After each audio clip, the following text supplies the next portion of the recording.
So the Mario movie is coming out pretty soon, and it honestly looks good. Probably won't be a masterpiece, but it looks fun.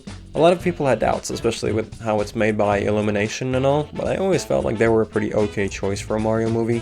Their brand is all about inoffensive family animation, which suits Super Mario just fine. Although the hype it's garnered, I think it's safe to assume that the Mario movie is going to be a box office hit, which means we will probably be getting more movie adaptations of other big Nintendo properties as well. The obvious one is The Legend of Zelda, which could be great. Except, the voices in my head have been telling me about Nintendo discussing a possible Zelda movie with Illumination, and while I do think Illumination works just fine for Mario, they are a terrible choice for Zelda. I'm not even trying to throw shade on Illumination here, it's just that their style does not fit the tone of that world at all, and I hope the guys at Nintendo have enough sense to see that. Anyway, it got me thinking, what should a Zelda movie be like? If they're gonna do it, how? Well, I have some ideas. I just want to preface this by saying that this is not a comprehensive outline or anything, it's just a compilation of a few things that I feel could work well in a Zelda film. Just wanted to make that clear. Okay, let's go. Number 1, make it animated, preferably 2D animation, but 3D could work in the style of something like Arcane. Every single person is my enemy! Or like Spider-Verse and Puss in Boots 2, mixing 3D and 2D elements and all that. I can't lie though, I would love to see a full Zelda film in a style akin to this.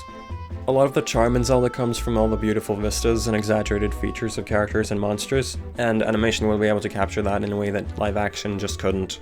Number 2, Ocarina of Time is the blueprint. Moving on from aesthetics to story now, Zelda games have told many different stories over the years, but I think it would be natural to start with the one quintessential to most people, that being Ocarina of Time.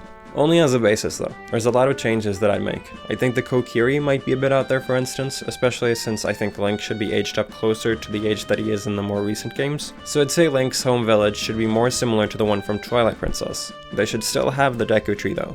You can have the Kokiri or Koroks or whatever as mysterious forest creatures that live out there under his protection, but the crux of the story is largely the same. Link is a little guy from a forest village. He's sent to Hyrule Castle by the Deku Tree to warn the royal family of danger brewing in the Outer Lands. Link meets Zelda, then Ganondorf does a coup to try to steal the Triforce, and the Triforce is split between the three of them. With the Triforce of Power, Ganondorf seizes the throne, making Hyrule his own. This sends Link and Zelda on a journey to find the Master Sword and reveal the secrets to defeating Ganondorf.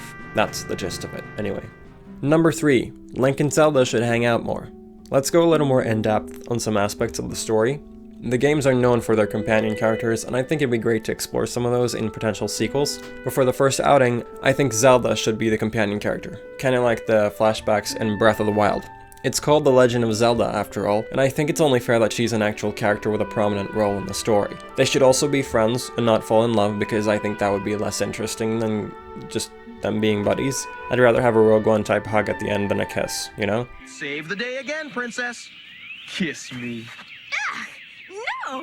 You're all dirty! Number 3.5. Link is a dog and should not talk. Okay, hear me out.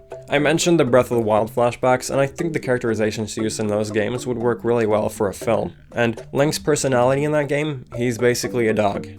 And stop following me! And I mean that in the best way. He doesn't talk, not audibly at least, just makes noises. He's not that bright, but he's very loyal and super brave, and he'll eat just about anything. It's very endearing, so I think it's a good characterization to go for. But that makes it all the more important to have Zelda with him, because Link on his own is not that interesting of a character. And since he doesn't speak, it would get pretty quiet after a while. So it's nice to have Zelda compensate for him not saying anything. Zelda should also be based off her Breath of the Wild counterpart, so she's smart and technically competent, but lacking in street smarts, having practically grown up in the Hyrule Castle library. That way they can complement each other's strengths, while also reflecting their respective pieces of the Triforce. Number 4. Flesh out Ganondorf. Ganondorf in Ocarina of Time is not a very interesting villain. That may be a hot take, but I don't care. He's kinda boring. He's intimidating and memorable, sure, but he's just a big mean evil man who wants to steal the Triforce and rule the world at the end of the day. There is more context given to his character in later games though. In Wind Waker he gets that monologue where he talks about how awful life was for the Gerudo living out in the desert. My country lay within a vast desert. When the sun rose into the sky, a burning wind punished my land, searing the world, and when the moon climbed the dark of night, a frigid gale pierced our homes. No matter when it came, the wind carried the same thing, death. But the winds that blew across the green fields of Hyrule brought something other than suffering and ruin. I coveted that wind, I suppose. And that's good character motivation, him wanting better conditions for his people, being king and all. But the real kicker is what we learn in Skyward Sword about Demise and his curse and stuff. We know that Ganondorf is basically host to the eternal evil spirit of Satan, the Hyrule equivalent anyway. Those ideas came around after Ocarina of Time, but that's the great part about doing an adaptation. We can incorporate that added context back into the original story. So in my adaptation, Ganondorf wouldn't really be evil, like pure evil. He's a king who wants to help his people, who unfortunately also happens to be carrying the reincarnated spirit of an ancient evil. He initially wages war against Hyrule with, like, semi-honorable intentions of helping his people, but the war and violence awakens that ancient primal part of him and causes his gradual descent into mad hunger for power. That's what drives him to seek out the Triforce, that voice in the back of his head. The manifestation of Demise's spirit and his eventual acquisition of the Triforce of Power are what cause his transformation into the boar-like beast Ganon.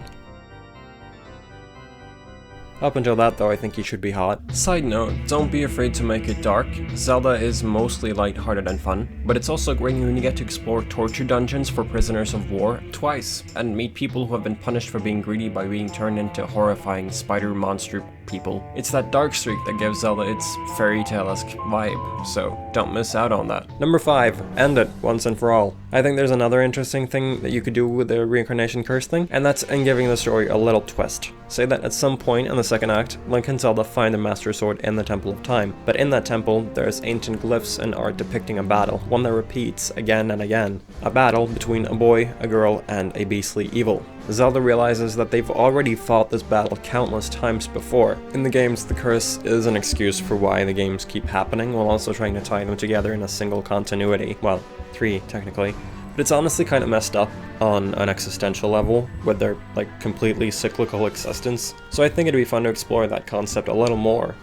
This reveal leads our characters to try and find a way to stop the cycle and end it for good. And that leads us to number 6, use the Triforce. So Ocarina of Time ends with Zelda using the Ocarina of Time to send Link back in time. An interesting idea, but there's no Ocarina in this version of the story. There is, however, the Triforce, a legendary artifact whose purpose is literally to grant wishes. So my idea is this: there's a big climactic battle at the end, with Link and Zelda versus Ganon. With Link's Blade of Evil's Bane and Zelda's magic combined, they manage to temporarily drive the evil essence corrupting Ganon out of him, letting Ganondorf's rational mind surface. Realizing what has become of both himself and the kingdom, Ganondorf agrees to Zelda's plan to use the full power of the Triforce.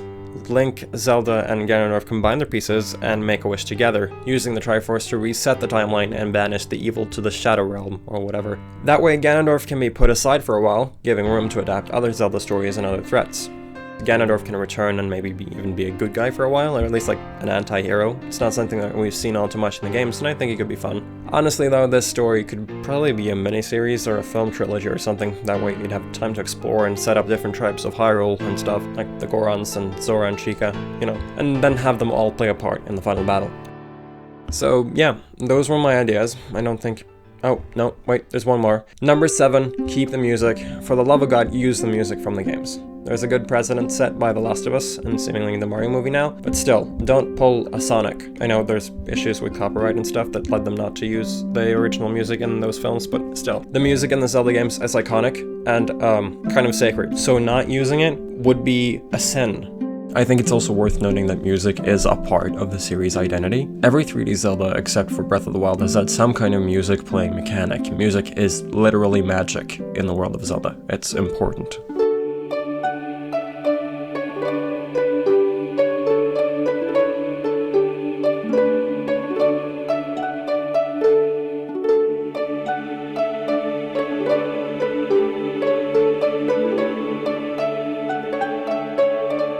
Use the music. Anyway, that's it. That's the end of my notes.